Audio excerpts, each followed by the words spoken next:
Um grupo de jovens, impelidos por uma vontade inquebrável de servir, reúne-se para iniciar a mudança de que o mundo precisa. És jovem e tens em ti a vontade de servir para mudar o mundo? Junta-te a nós! Somos o Esquadrão Classe C! Iniciaremos o processo de seleção e recrutamento às 8 horas do dia 22 de 12 de 2018, na rua Monsenhor Michel, em Minde.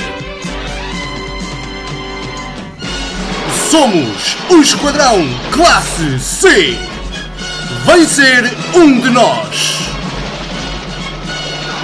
Confirma a tua presença até quarta-feira, dia 19 de dezembro de 2018.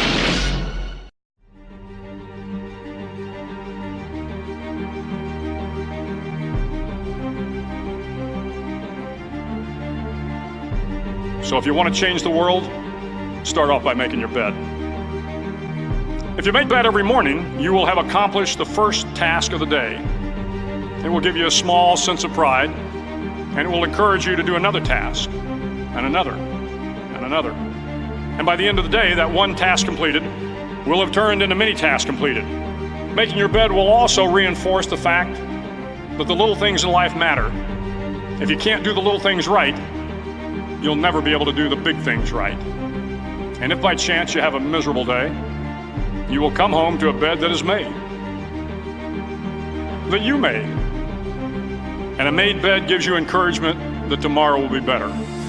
To pass SEAL training, there are a series of long swims that must be completed.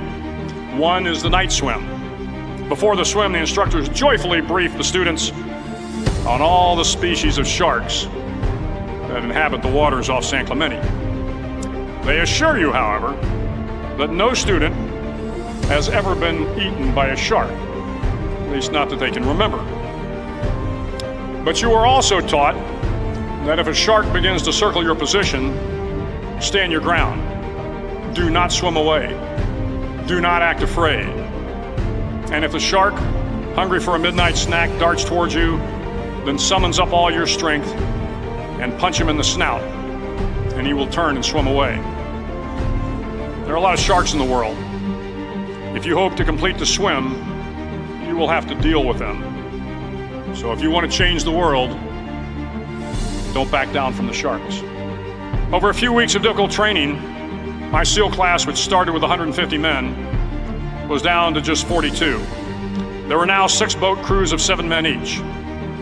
I was in the boat with the tall guys, but the best boat crew we had was made up of the little guys, the Munchkin crew, we called them. No one was over 5'5".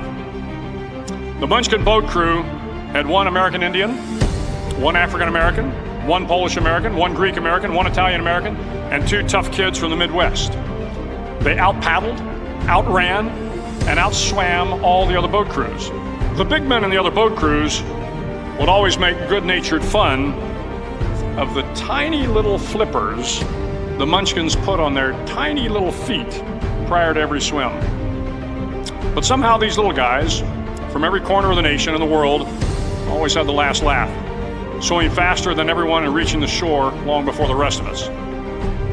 SEAL training was a great equalizer. Nothing mattered but your will to succeed, not your color, not your ethnic background, not your education, not your social status. If you want to change the world, measure a person by the size of their heart, not by the size of their flippers. The 9th week of training is referred to as Hell Week.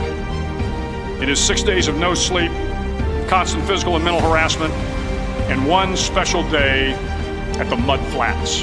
The Mud Flats are an area between San Diego and Tijuana where the water runs off and creates the Tijuana Sloughs, a swampy patch of terrain where the mud will engulf you. It is on Wednesday of Hell Week that you paddle down to the mud flats and spend the next 15 hours trying to survive the freezing cold, the howling wind, and the incessant pressure to quit from the instructors. As the sun began to set that Wednesday evening, my training class, having committed some egregious infraction of the rules, was ordered into the mud. The mud consumed each man till there was nothing visible but our heads. The instructors told us we could leave the mud if only 5 men would quit. Only 5 men, just 5 men and we could get out of the oppressive cold. Looking around the mud flat, it was apparent that some students were about to give up. It was still over 8 hours till the sun came up. 8 more hours of bone-chilling cold. The chattering teeth and the shivering moans of the trainees were so loud, it was hard to hear anything. And then one voice began to echo through the night. One voice raised in song. The song was terribly out of tune, but sung with great enthusiasm. One voice became 2, and 2 became 3, and before long, everyone in the class was singing. The instructors threatened us with more time in the mud if we kept up the singing, but the singing persisted, and somehow the mud seemed a little warmer, and the wind a little tamer, and the dawn not so far away. If I have learned anything in my time traveling the world, it is the power of hope. The power of one person, a Washington, a Lincoln, King, Mandela, and even a young girl from Pakistan, Malala. One person can change the world by giving people hope. So if you want to change the world, start each day with a task completed. Find someone to help you through life. Respect everyone. Know that life is not fair and that you will fail often. But if you take some risks, step up when the times are the toughest, face down the bullies, lift up the downtrodden, and never ever give up. If you do these things, the next generation and the generations that follow will live in a world far better than the one we have today. And what started here will indeed have changed the world for the better.